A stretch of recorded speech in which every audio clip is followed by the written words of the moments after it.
Empathie, ressentir avec les autres.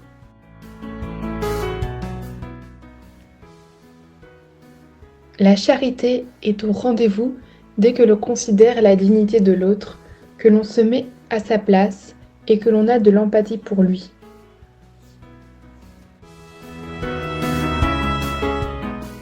Nous avons tous l'expérience que, très souvent, il ne suffit pas d'avoir des données objectives pour bien saisir ce qui se passe autour de nous. Un musicien, par exemple, qui joue pour des amis un morceau qui le passionne, espère bien qu'ils vont l'apprécier eux aussi.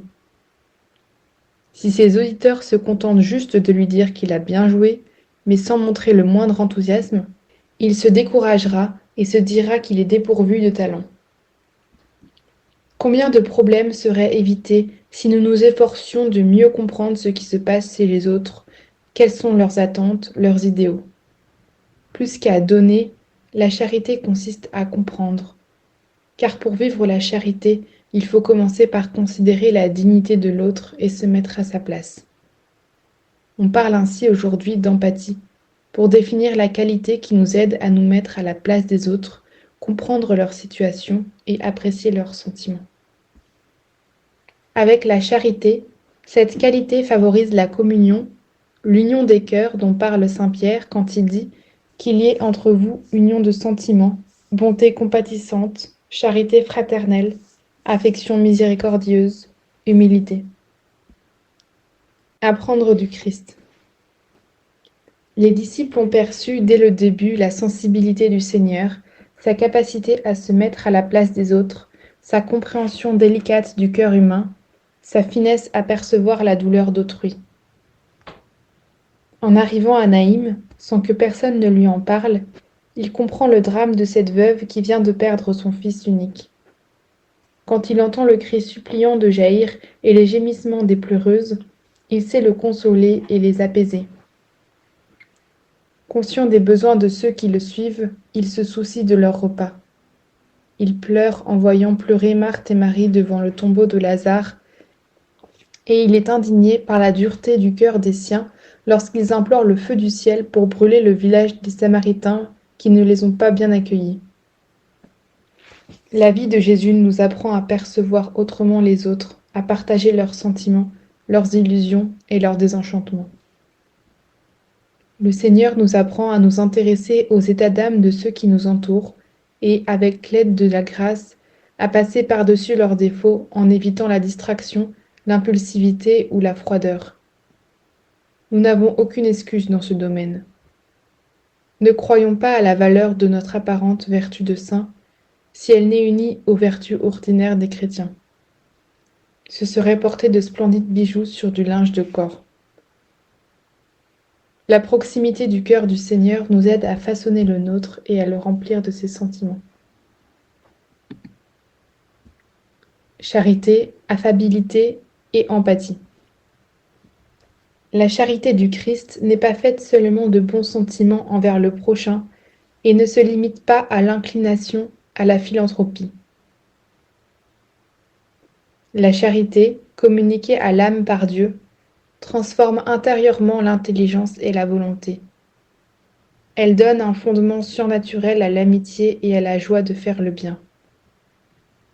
Il est beau de voir que les apôtres, à la chaleur de leur amitié avec le Seigneur, modèrent petit à petit leur tempérament, très différent, qui les ont poussés à être peu compatissants avec les autres.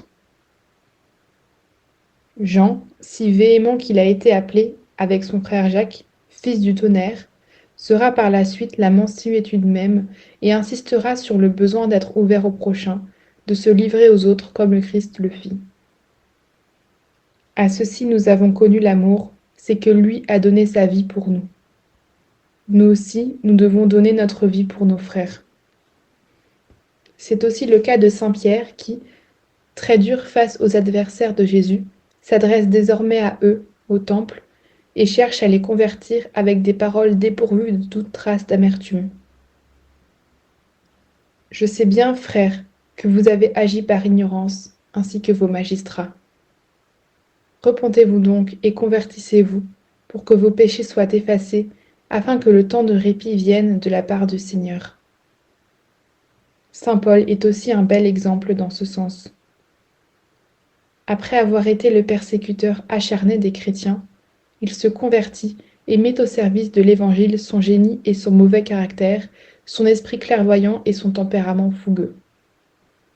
À Athènes, alors que son esprit bout d'indignation devant tant d'idoles, il tâche de sympathiser avec les habitants. Il a l'occasion de s'adresser aux Athéniens à l'Aréopage et, au lieu de leur reprocher leur paganisme et leurs mœurs dépravées, il en appelle à leur soif de Dieu. Athéniens, je constate qu'à tous les égards, vous êtes éminemment religieux. Car lorsqu'en passant je regardais les objets de votre culte, j'ai trouvé même un autel avec cette inscription « Au Dieu inconnu ». Celui que vous adorez sans le connaître, je viens vous l'annoncer. Cette attitude empreinte de compréhension, encourageante au possible, dévoile les traits saillants d'une intelligence qui intègre et module ses émotions. On perçoit aussi le génie de quelqu'un qui tient compte de la situation des autres. En effet, il capte ses auditeurs selon leur sensibilité, saisissant leur centre d'intérêt pour les conduire vers la plénitude de la vérité. Chemin pour aimer la vérité. Pour aider les autres, la charité et la douceur nous font percevoir les raisons du cœur qui déverrouillent plus facilement les portes de l'âme qu'un raisonnement froid et distant. L'amour de Dieu nous encouragera à être avenants, et notre affabilité rendra la vie chrétienne attrayante. La vraie vertu n'est pas triste et antipathique, mais aimablement joyeuse. Cela permet de découvrir l'aspect positif de chacun, car l'amour de la vérité pousse à reconnaître les moindres traces de Dieu dans les cœurs, aussi déformées qu'elles en aient l'air. Dans ses rapports avec ses amis, ses collègues, sa famille, la charité pousse le chrétien à comprendre ceux qui sont désorientés, soit parce qu'ils n'ont pas eu l'occasion d'avoir une foi bien informée, soit parce qu'ils n'ont jamais eu de bons exemples incarnant le vrai message de l'Évangile. Il a aussi de l'empathie pour ceux qui sont dans l'erreur. Je ne comprends pas la violence. Elle ne me semble apte ni à convaincre ni à vaincre. L'erreur se dépasse par la prière, par la grâce de Dieu, par l'étude. Jamais par la force, toujours par la charité. Soyez donc consciemment patients pour dire la vérité. Veritatem patientes in caritate. Aux côtés de celui qui se trompe, sans doute, mais qui, avec un peu de temps, pourra s'ouvrir à l'action de la grâce. Comme le pape François l'évoque, cette attitude tient très souvent à ralentir le pas, mettre de côté l'appréhension pour regarder dans les yeux et écouter, ou renoncer aux urgences pour accompagner celui qui est resté sur le bord de la route. Parfois, c'est être comme le père du fils prodigue, qui laisse les portes ouvertes pour qu'il puisse entrer sans difficulté quand il reviendra. Apostolat en union de sentiments.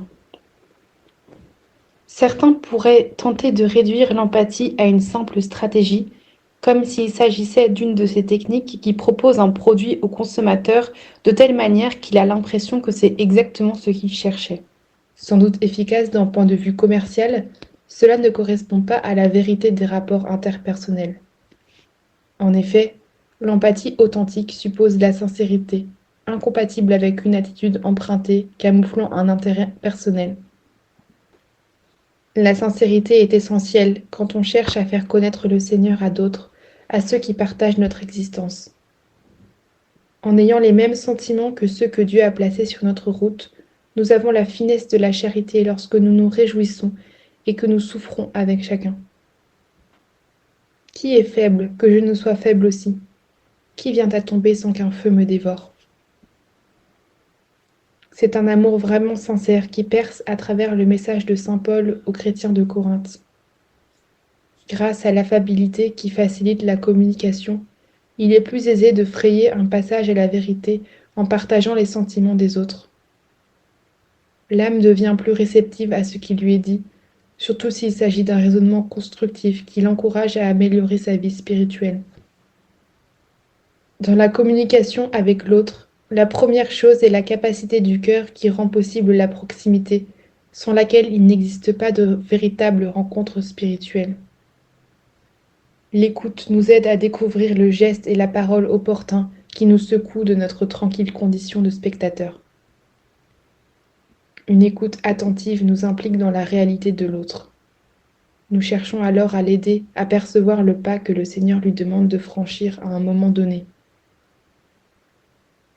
Notre interlocuteur, qui perçoit bien que l'on respecte sa situation, son avis, ses sentiments et qu'on les assume, ouvre alors les yeux de son âme pour contempler la splendeur de la vérité et l'amabilité de la vertu. En revanche, l'indifférence envers autrui est une maladie grave de l'âme apostolique. On ne saurait être distant avec ceux qui nous entourent. Ces personnes, pour qui tu es antipathique, cesseront d'avoir cette impression lorsqu'elles se rendront compte que tu les aimes vraiment. Il n'en tient qu'à toi.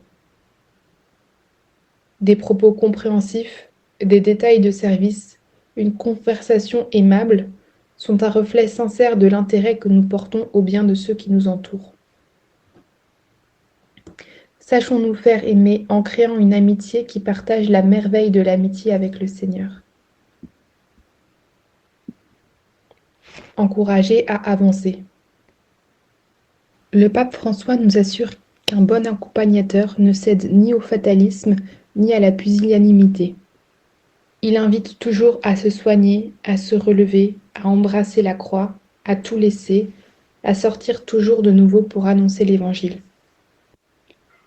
En comprenant les faiblesses des autres, nous nous attacherons à les encourager, à ne pas se laisser aller au conformisme, à voir plus loin, à toujours aspirer au but de la sainteté.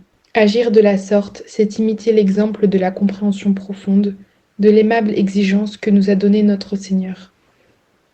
En effet, le soir de sa résurrection, il se place près des disciples d'Emmaüs pour leur demander « De quoi parlez-vous ainsi en marchant ?» leur permettant ainsi de s'épancher, de montrer le désenchantement qui oppressait leur cœur et la difficulté qu'ils avaient à croire que Jésus était vraiment revenu à la vie, comme les saintes femmes en avaient témoigné. Ce n'est qu'après que le Seigneur prend la parole pour leur expliquer « Ne fallait-il pas que le Christ souffrit toutes ces choses pour entrer dans sa gloire ?»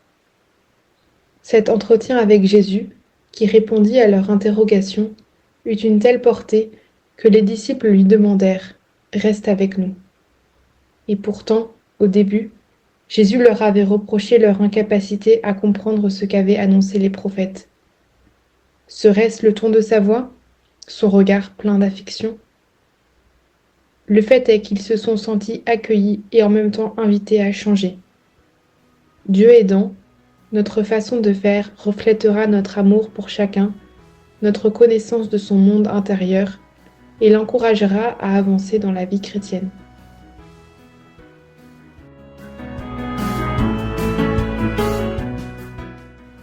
Ce texte est écrit par Javier Lainez. Vous pouvez le retrouver sur le site opusdei.org.